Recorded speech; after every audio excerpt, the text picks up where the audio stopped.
You're listening to episode 9 of the IoT Weekly podcast.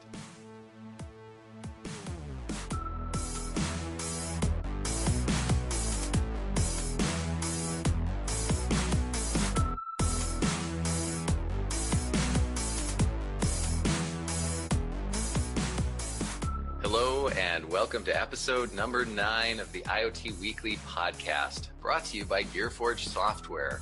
It's Friday, January 26th, 2018. My name is Matthew, and I'm joined by my co-host and best friend, Cliff. How you doing today, Cliff? I'm doing wonderful, Matthew. How about yourself? I'm doing great. As usual, doing great. Perfect. Excited to be back for another episode of the IoT Weekly podcast. I know, number 9. Can you believe it already? It is crazy. The listenership continues to grow. I just love that. Yeah, it's amazing to see that, and thanks to everybody for listening. We do love to know that you're out there and maybe hopefully getting some value out of the crazy stuff that we talk about. So. Oh, yeah, and really appreciate it. Thank you so much. Absolutely. So, Cliff, what have you been up to lately? Well, as you know, last July, I moved into a house, and my wife's job was like basically everything else, where she managed construction process. We remodeled this entire place. Mm-hmm. I had one job, and it was to make sure that internet was available. I didn't do a great job of that. We'll just say I failed miserably. As a technologist, as you can imagine, internet is kind of important. Well, you run an internet business. Yes. So it's been frustrating, to say the least. I totally take it all on myself. I did not do a great job sourcing this. So I ended up finding a SIM card based solution, and it's interesting because it kind of ties back to IoT a little bit here, but we ended up getting a new SIM card router, and as you know, it's working. It's not awesome, but it's working a lot better than before. Well, and I know that out. Because of all the business that we've conducted over this connection. No, because we played Battlefront. We played Star Wars Battlefront. Isn't that why you have internet in the first place? Is watching Hulu, watching Netflix, and playing Battlefront. It's my first requirement. Yes. The fact that I need to, upload and download like gigabyte ISO images is not the first thing on my list. It's no, not mine at all. Streaming internet for games. That's 100% exactly. Yeah. Or watching random Buffy the Vampire Slayer. Apparently. How about yourself, Matthew? I know you've had a little fun or interesting week. Yeah, so we replaced our furnace this week and replaced the air conditioning along with it, which, we knew that was coming. It's a big blow to the pocketbook, of course. But it was kind of cool, actually. I mean, it was literally cool. It was cold. Literally, yes. It was 56 degrees, I think, was the coldest the house got to. We have, an inspection annually. They actually come out twice a year, the company that we have the maintenance contract through, and they check the furnace and the air conditioning and all that stuff. And the guy basically said, "So I have bad news." I'm like, "What is it?" And he said, I'm actually going to have to turn off the gas and shut off your furnace. At that point, is it like a double take? Like, what did you just say? Really? Yeah, it was. I was like, "Are you kidding?" He's like, I cannot advise you to turn it back on, but I'll put it all back together so that this is the gas, this is the switch. If after I leave, if you want to turn it back on, you can. But I cannot advise you to do that, and I need you to sign this form saying I told you not to. Wow. Yeah. So we decided, rather than poison ourselves, we would replace the furnace. Seems like a wise choice. Gosh. So that would not be a fun conversation to have. It was not what I expected, Be like, "Oh, you guys need to work on making sure you change your filters more often." Exactly. Like, no. Your entire system is broken, and we're in the middle of winter. Exactly. Yeah. And so, Cliff, it's kind of interesting, actually, the furnace that they put in. So we got one, it's a nice high efficiency furnace. And one of the things that it does is it's actually got a sensor in the blower motor. Oh, sure. Or attached to the blower motor that it senses the pressure in your ducts and adjusts the speed of the blower motor accordingly. And I thought that was ridiculous. Yeah, I thought that was pretty cool. Yeah.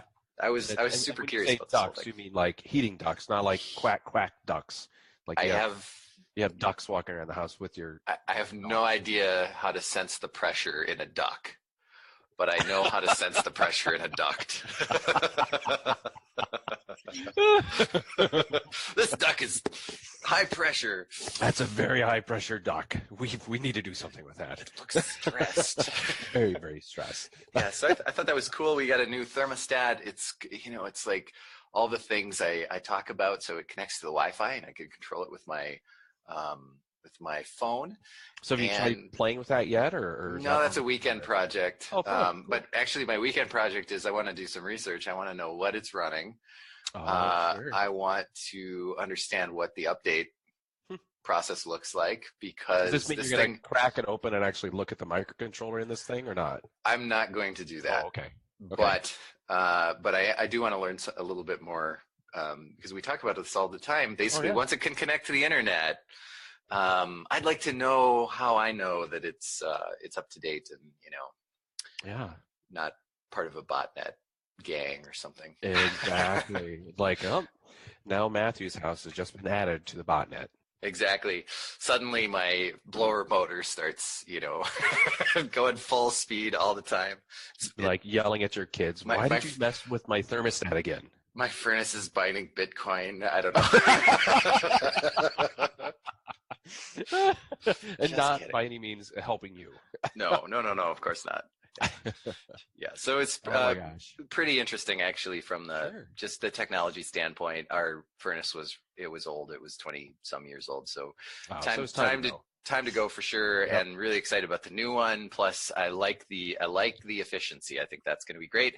And I'm kind of excited about the, kind of the technological improvements over what they had 20 years ago. So, of course. I think that's super cool. So Cliff, we every week we talk about getting feedback from our listeners, which is fantastic. We have an email address. You can contact us at podcast@gearforgesoftware.com. Yes. And you can also get in touch with us at our Twitter handle, which is nope, I forgot it again. It's Gearforge IoT. Yep. Yes, Gearforge IoT on Twitter. Correct. And we would love to hear from you. But we have some exciting news this week. Yes, we do. Exactly. Last week we had, I believe, 60 followers on Twitter. We did, yeah. And our goal was to hit 50, and then we'd give out one of these IoT buttons that we have from Amazon, the second generation button. Yeah, so we've got that contest, and we've talked about it for weeks, and we finally surpassed our threshold, our milestone goal. Yep. And do we have a winner?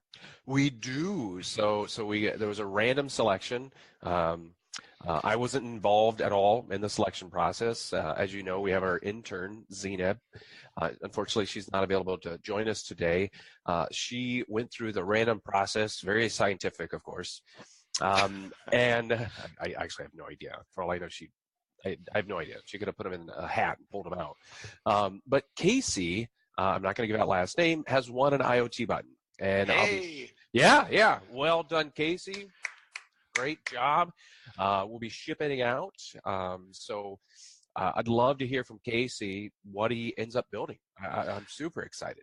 Yeah, that's fantastic. Congratulations, Casey. Yeah, and how many times have you, Matthew, ever been like direct message and say, hey, you just won something on Twitter? Well, it's happened, yeah. That's going to be somewhat random, I would think. I would think so.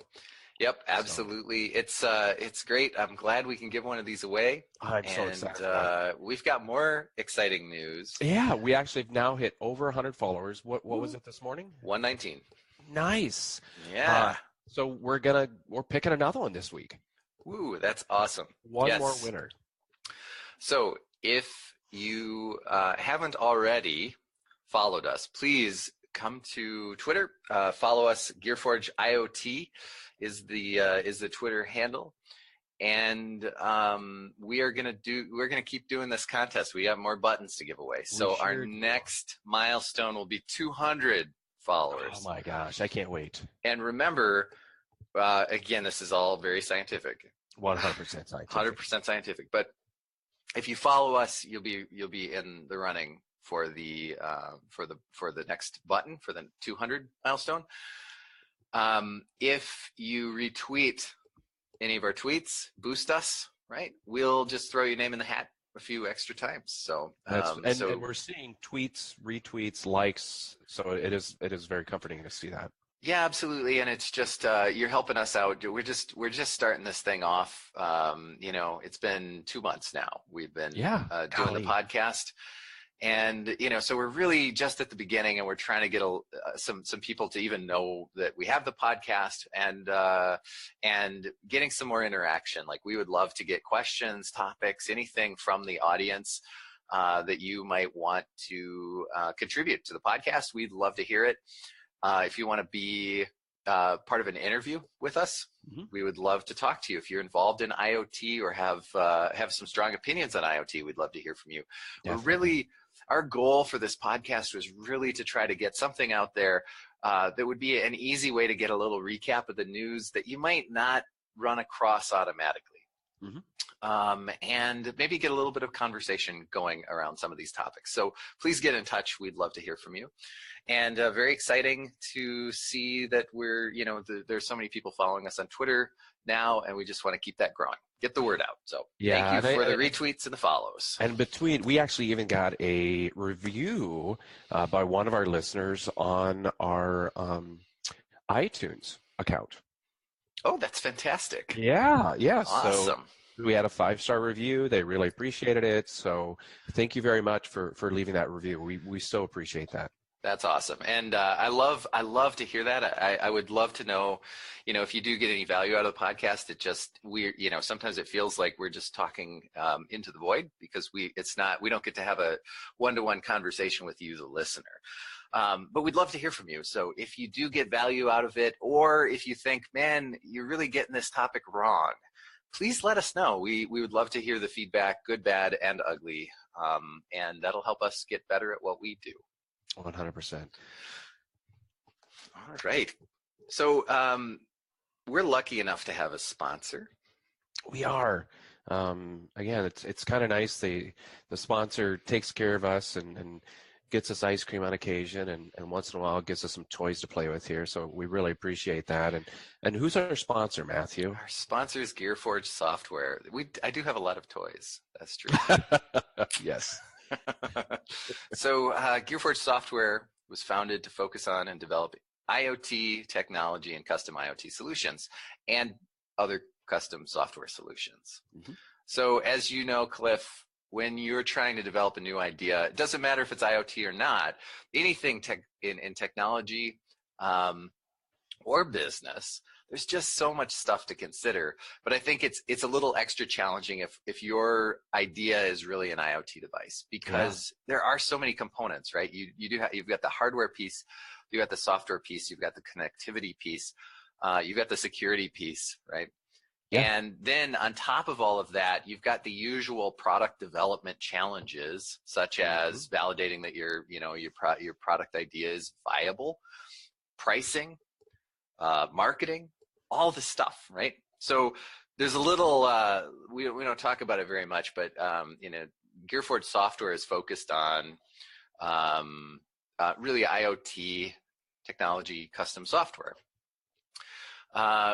What we don't talk about is that, Cliff, you also run a partner business that is focused entirely on marketing. Correct. Yes. And so along with the sort of Gearforge Software technology focus, we've actually got a lot of other areas that we are very skilled at, and marketing being one of those. So product development being one of those. That's how we make our money. We develop new technology products.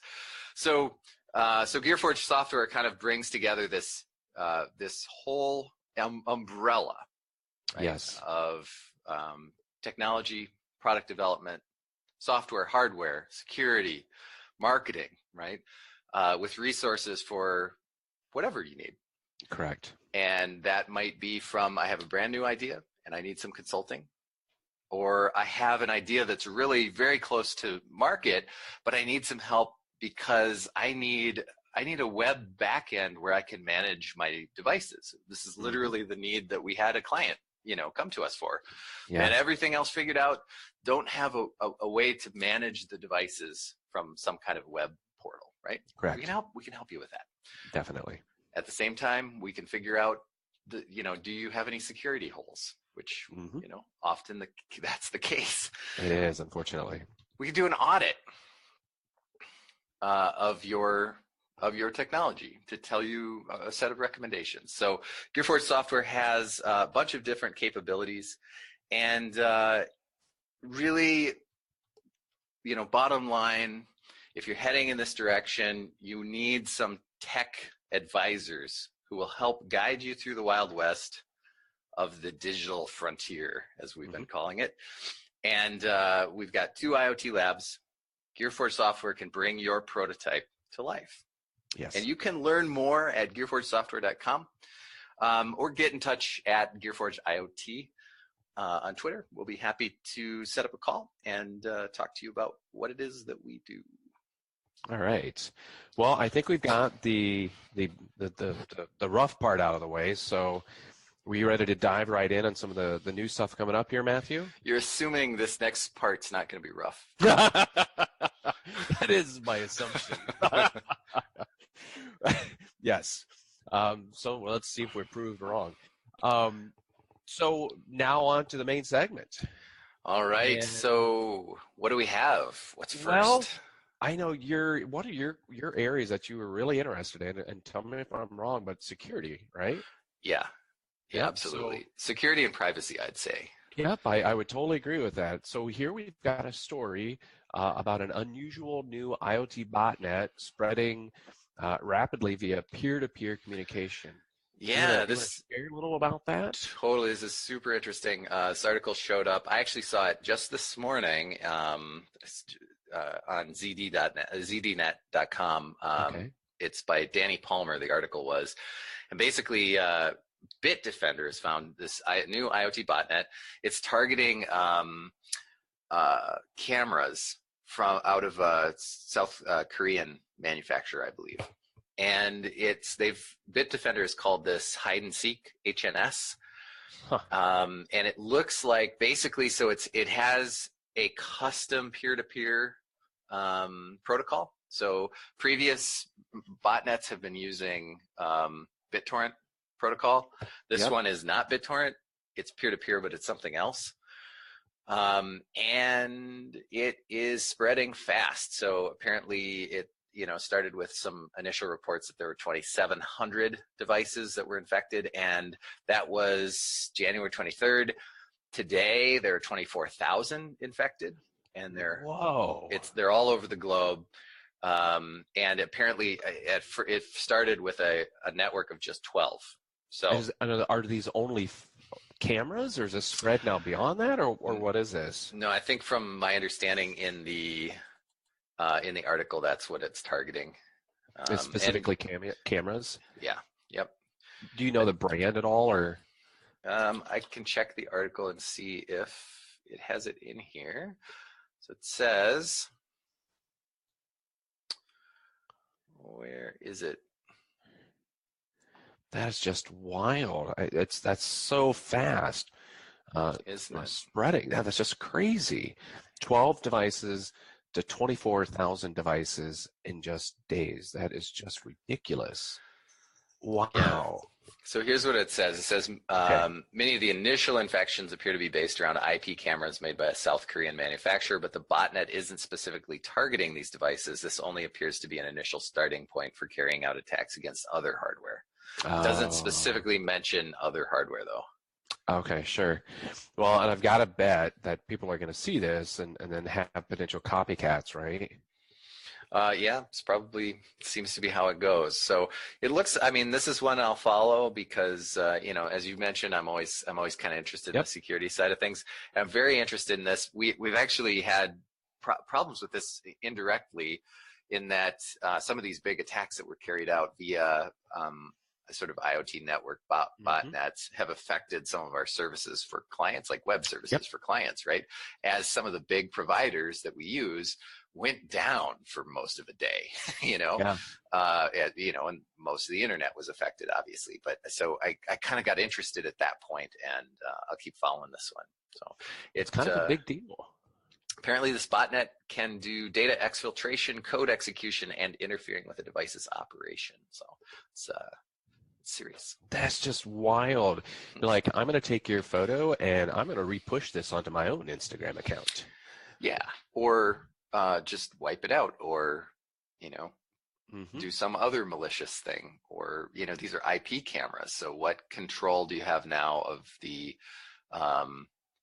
when it's recording and when it's not? And exactly, all kinds of stuff. So so very, very interesting, and this is what we talk about all the time, right? And the security is just crazy. Get a vulnerable device, and all of a sudden you've got an army of vulnerable devices. Well, it comes back to your question, just specifically. We were talking prior to this, even for your thermostat for these devices. Once it's out in the wild, how are you going to update your firmware possibly with this stuff? 100%. Yep, absolutely. And who's going to do it? Because unless it's automatic, in some fashion, your average user is just not going to do that.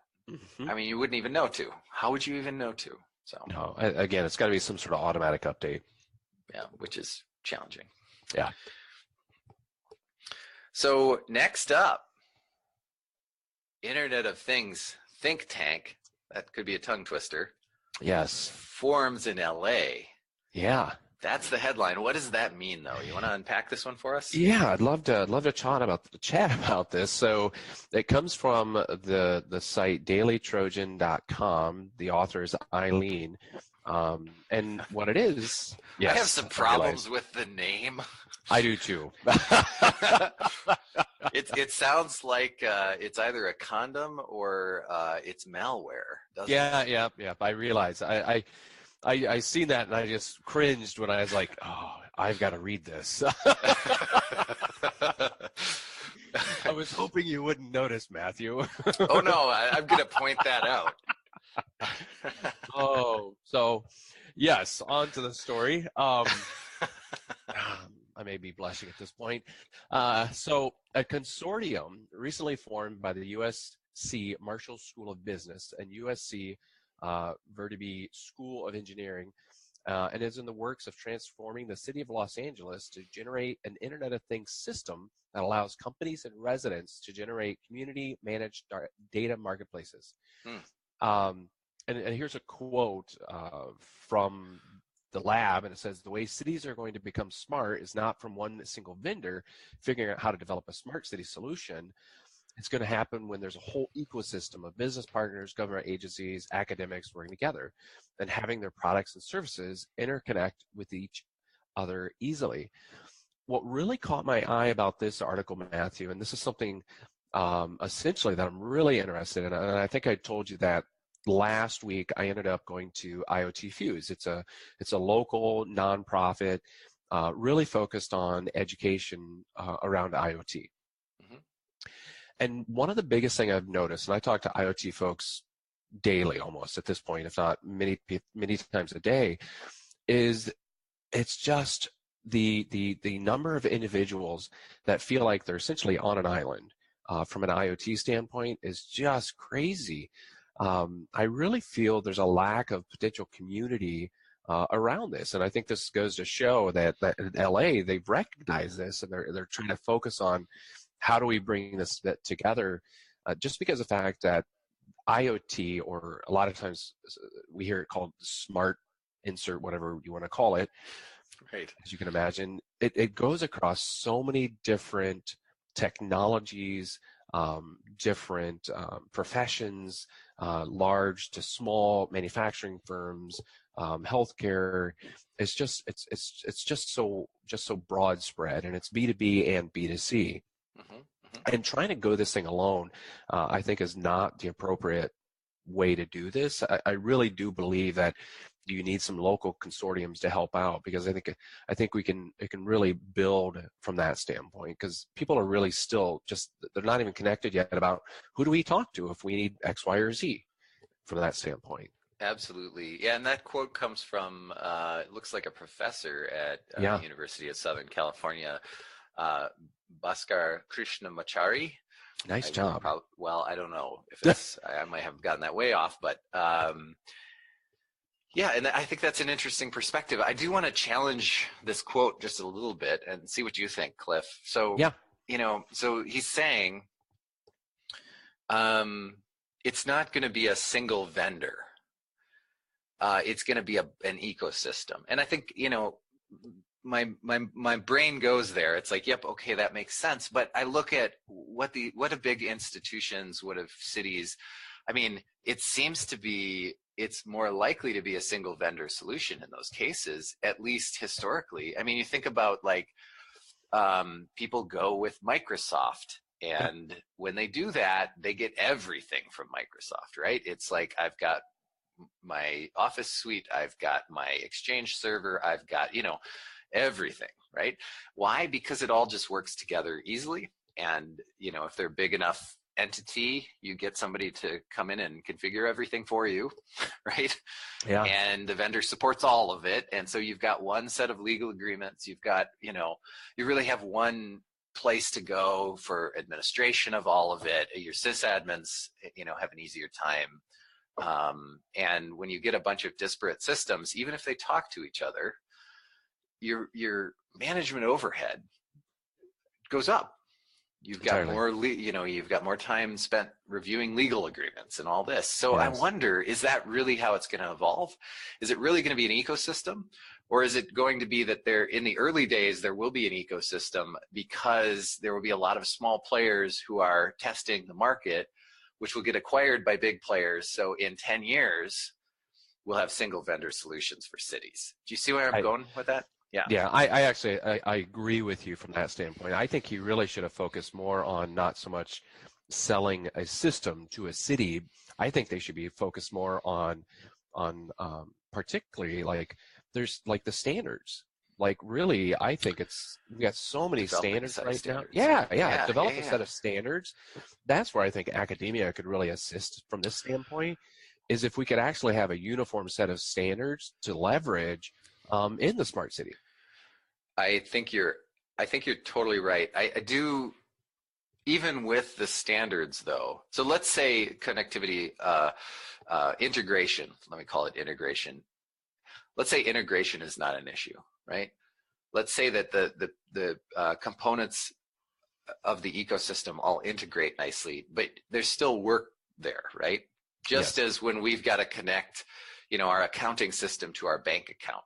Yep. That is a friction point. And I guess my point is, if our accounting system and bank account were the same, that friction point would be gone, which is why I wonder about, is it going to be an ecosystem, or is it going to be more like a monolithic? I don't know. I just wonder. I think I don't know if you're going to get someone that can do that, because I think you can get someone, let's say a Microsoft, let's say as an example, right? They can provide the platform per se, but they're not going to be able to provide all the sensors and everything else, because that's not their expertise. Well, yeah, maybe. I mean, they can't do that now. No, but I'm just saying, because you've got industrial, they're so varied, Matthew, right? Yeah, but cities is this particular case, right? Exactly. But even in the cities, your wastewater is going to be totally different than your fleet management as far as what's required. Yeah, that's true. That is true. That's what I think you could come up with a platform like you're talking about that these things could connect up to seamlessly, essentially, with reporting and all of that. That I think could easily be across an entire ecosystem and provided by a single provider. Yeah, there's no question that standards are going to be important. Yeah. For that to work, right? Oh, entirely. Yeah, I guess I see just because of the realities of integration, that it seems to trend toward, over time, more single vendor solutions than, an ecosystem of many. And I don't disagree, because let's say if you look at, I'm gonna take a step back. Mm-hmm. So if you look at, let's say, a current monitoring system, let's say a pipeline or of pumping station implements, typically they're going to go with, let's say, an Allen Bradley to manage all of their logic controllers. Yep. And the communication back is probably going to have a SCADA system that is more than likely tied to Allen Bradley potentially, or Mm-hmm. using Allen Bradley's system. But I can tell you, like the pumps though, and the pressure sensors, those might be through Honeywell, right? Yep. That's Yeah. really well. So Yeah. that's just the example I was going to use. Like in a current scenario, it's like the communication, the back end, all of that is managed by one, but the actual kind of outliers are kind of managed by others that are very, very much focused on that one particular spot. Yep. Yeah, I think that makes sense. But they all provide like a 4 to 20 milliamp signal that then can communicate easily back to, or more of a discrete on-off type scenario back to that Allen Bradley. Makes sense. Makes sense. But I think that's. Sorry, go ahead. No, go ahead. In the weeds go ahead. here. Well, I was going to say it's a crazy idea, but I wonder if Professor Krishnamachari would be interested in an interview. Oh, I would love that. Yeah, I would love to hear that perspective basically firsthand, and I think our listeners might also. So I would love to know kind of where they're headed with this and what they're thinking. Yeah, and we could ask these questions directly. Yep. Like, well, these are good points, or no, and this is why. So. Mm-hmm. Well, the next story, and I'm going to struggle with this a little bit here. So, Matthew, what can you tell me about this thin film memristor? God, I struggle with that. Designed to meet IoT memory demands, because I think you could probably pronounce this. Well, here's what I can say about the thin film memristor. is that the name is not going to stick. Oh, it's horrible name. We can't even say it. No. We can't even say it. So that's going to have to change. Maybe we could have a rename the thin film memristor contest. Mm-hmm. So this is a story from designnews.com. Elizabeth Montalbano is the journalist who pulled this together. Yep. And this is about a new memory solution that was created by researchers at Finland's Aalto University. I don't know if I'm saying that right, but it looks like it. And they're talking about basically what they call neuromorphic computers, meaning they're taking their inspiration from the human brain. Oh, interesting. Which is cool. I don't know enough about any of this to know really what that means. But I think it's an interesting concept. So basically says that they are working to design something called memory resistors, or memristors, which is where that terrible name comes from. And this is Sayani Majumdar, sorry if I mispronounced that, who is a researcher. And apparently this memristor it basically remembers the last resistance state even when there's no power in the circuit. Really? Yeah, which is very cool. Interesting. So here's the quote. These components have the ability to change their resistance states continuously rather than only 0 and 1 of the binary memory components. This offers the opportunity of mimicking the human brain-like activities, which is the goal of neuromorphic computing. And then it continues to say the IoT will require storing and processing of unprecedented amounts of data. This will have huge energy cost. Memristors are not only able to store data, but can process data as well. And due to their ability to store and process in the same unit, the cost of energy is much less.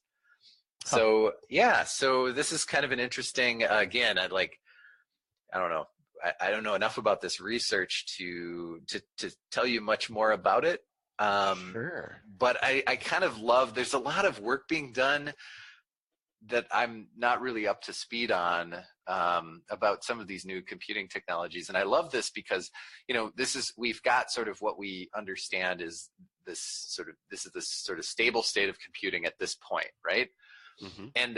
But I look back 20 years to what the stable state of computing was. And then now look forward 20 years, Gosh. are we going to see the same rate of innovation continue? And if so, what will computing devices look like in 20 years, I and what know, that's going to capabilities be will they have? wild. Well, it might be, yeah. I mean, are we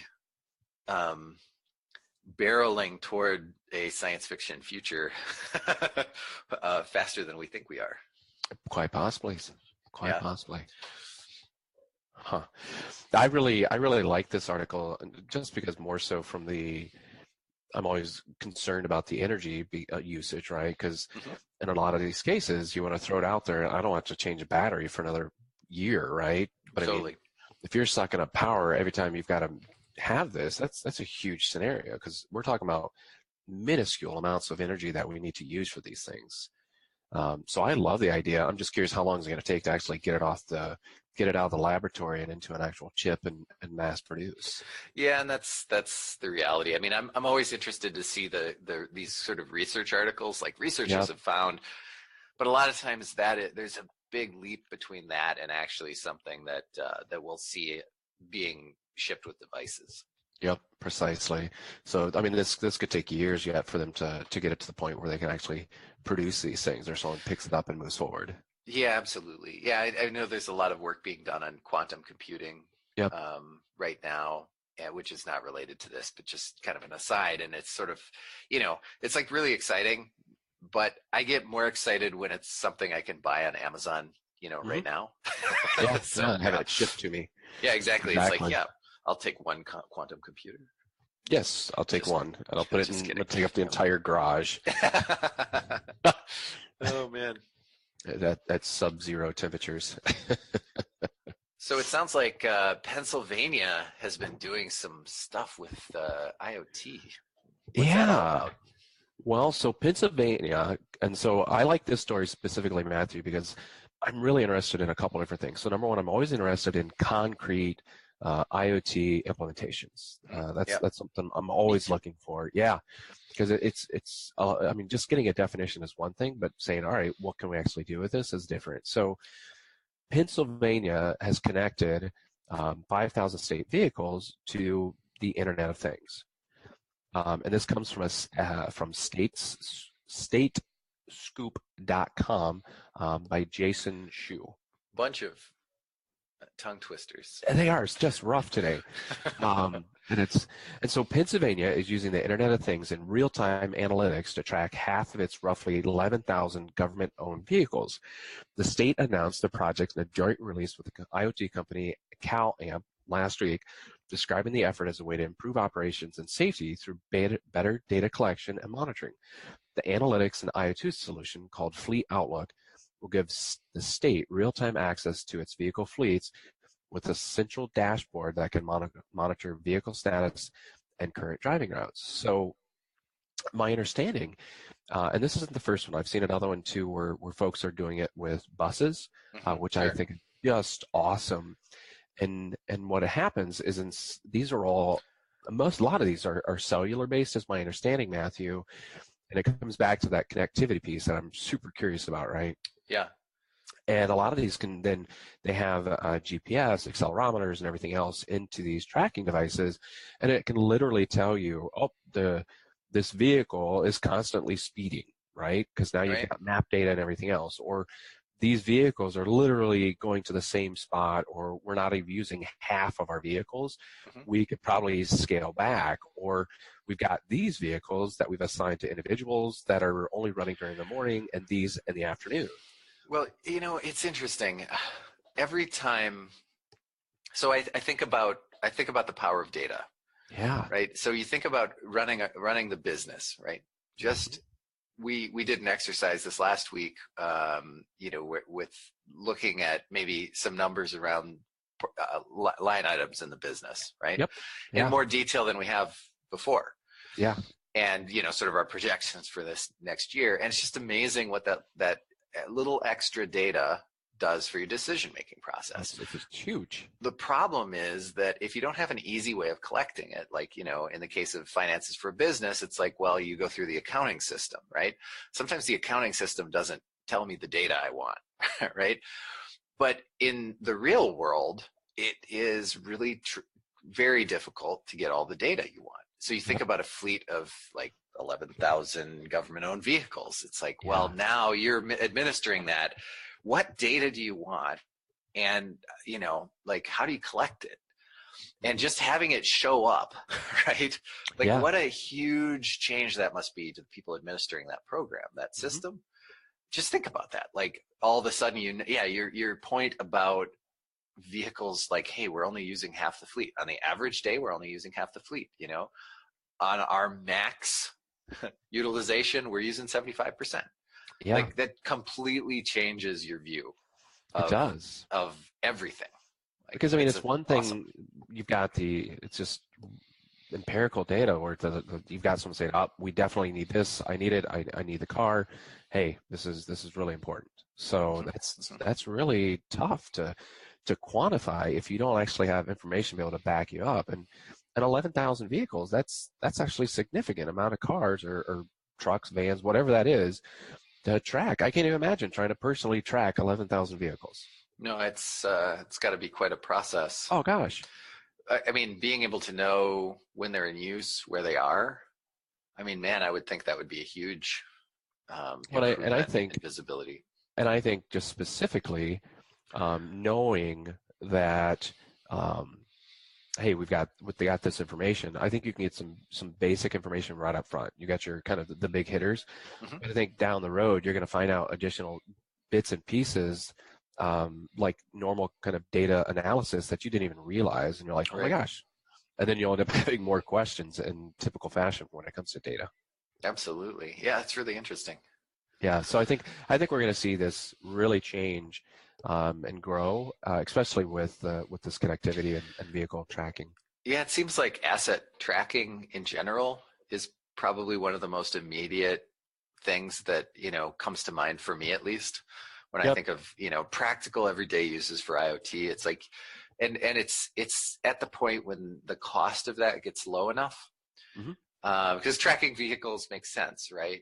But man, I could think of so many cases where something like that would be useful. It's just prohibitively expensive at this point. It just doesn't make sense. What if you're a chemical manufacturer and you're shipping pallets of these chemicals from one spot to the other, and you're like, hey, you talk to your shipping company and you're like, they're guaranteed that it's not going to get flipped over or really bumped really hard. Like, they're going to manage these very delicately, let's say, because it's volatile or something like that. Sure. You could literally put a sensor on the pallet, and they wouldn't even know it, that would then measure if it's been tipped over, the amount of vibration it received, and actual GPS tracking the entire route. 100%. I mean, that's doable today. Oh, I believe it. I absolutely. And it's not that, and the nice thing is it's not that expensive, because once it gets there, you just tell the folks, hey, do me a favor, just ship it back. Just include like a postage page envelope or an envelope in there, and just ship it back, and now you can reuse these things over and over and over again. Do you put a tracker on your asset tracker? Well, inherently, all you have to do is flip it on, and you know where all your assets are, basically.